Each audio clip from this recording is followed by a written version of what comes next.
Всем привет, друзья! Я готовлю синенький, который, насколько я помню, я вам уже показывала в каких-то видео, но отдельного рецепта нет. По этому рецепту синенький готовит наша мама, и мы их очень любим. Мой брат их очень любит. И это видео, ну скажем так, для него тоже, поскольку любить он их любит, а готовить не умеет. Пропорции очень простые.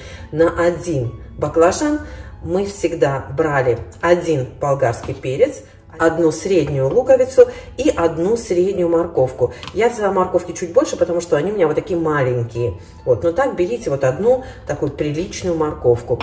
Чеснок по вкусу, соль, перец по вкусу. Обязательно нужен кориандр и свежая кинза. Кинзы у меня нет, там может несколько веточек найду в теплице у себя.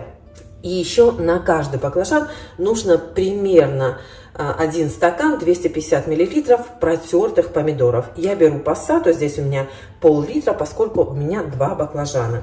Баклажаны всегда жарю самыми последними, поскольку они впитывают огромное количество масла, и вы увидите, что сковородка после них останется совершенно чистой.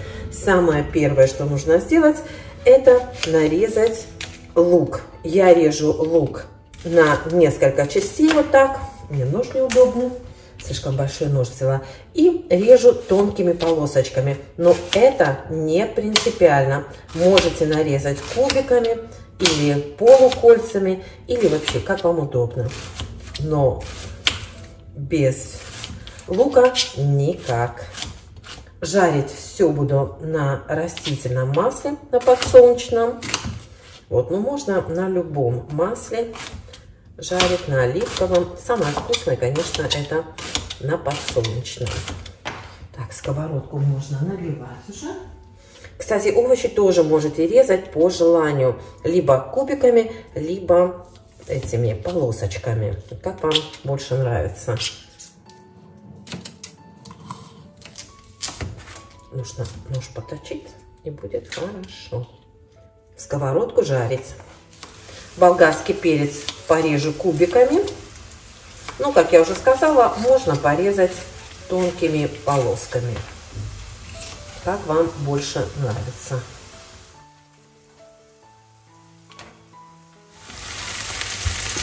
Лук я всегда обжариваю, чтобы он был такой, знаете, темный. Не до полуготовности, а вот прямо немножечко, чтобы он не сгорел, а вот прожарился хорошенько. Сейчас я вам покажу, до какой степени, и вы поймете. Не знаю почему, но мне кажется, что так намного вкуснее.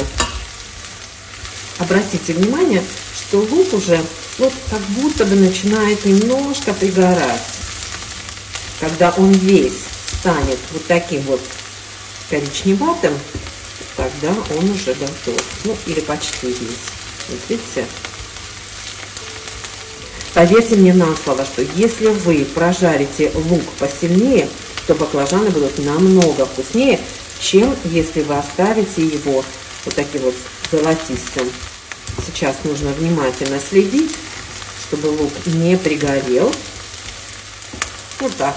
Вот видите? Сейчас лук готов. Перекладываю его в посуду, в которой буду потом тушить баклажаны.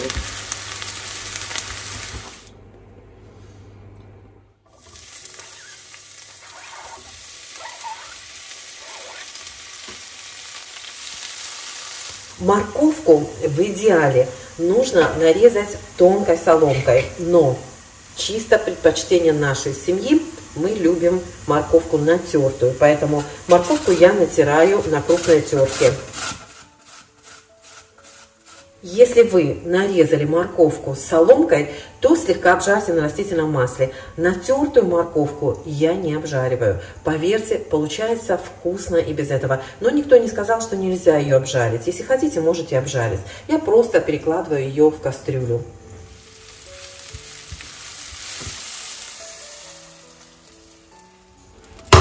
И теперь нарежем баклажаны кубиками. Огонь пока убавлю, потому что баклажаны не готовы.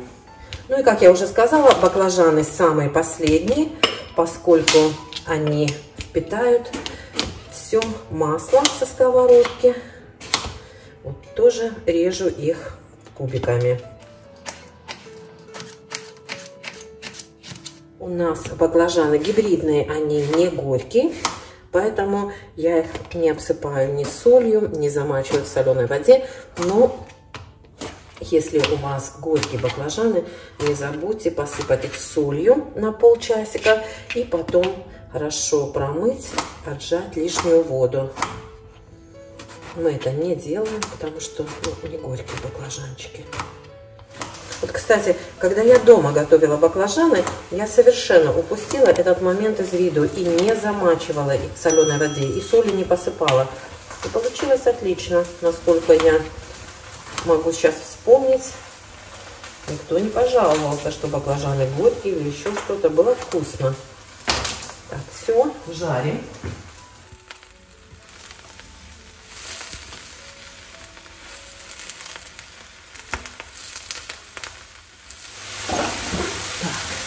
Добавляю сюда пассату. Накрою на секунду крышкой, чтобы вам было слышно. Обратите внимание, что если у вас густая пассата, как у меня, то баклажаны будут приставать к одной кастрюле. Если у вас домашние помидоры, они обычно пожиже, воду добавлять не нужно. Я сейчас налью вот сюда немножечко воды и добавлю буквально полстакана вот сюда водички. И еще обратите внимание на количество масла, которое вы используете. Если у вас много масла, то тоже воды добавлять не нужно. Как видите, у меня масла мало.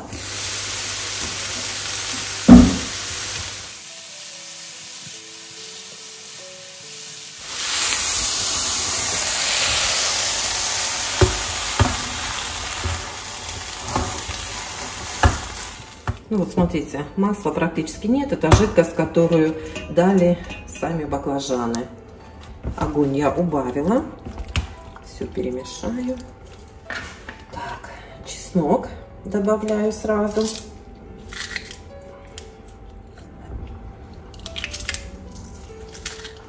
Так, вот и все. Осталось добавить черный перец. Соли добавляю немного, потом досолю еще.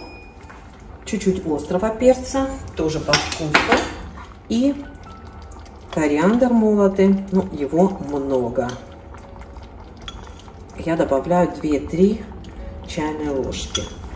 Кто смотрит меня регулярно, помнит, да, что эта ложка у меня маленькая, поэтому так много. Все, теперь хорошенечко все перемешиваю.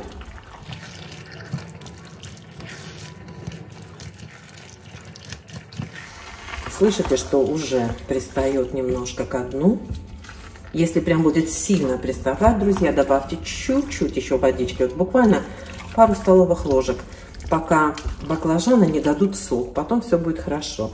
Главное вот это самое в самом начале, чтобы они не пристали.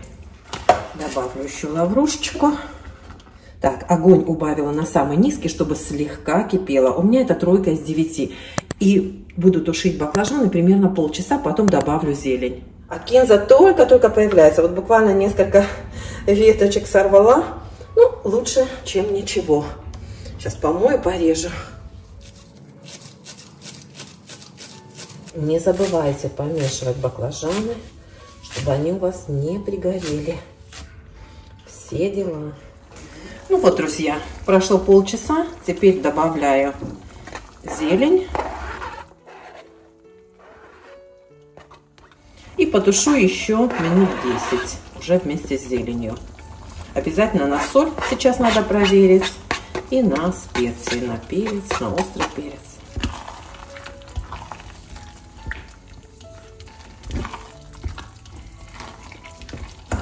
Соли мало. Все, 10 минут. И все готово. Если кто-то закатывает баклажаны, то вот вам отличный рецепт. Потушили и закатали в стерильные баночки.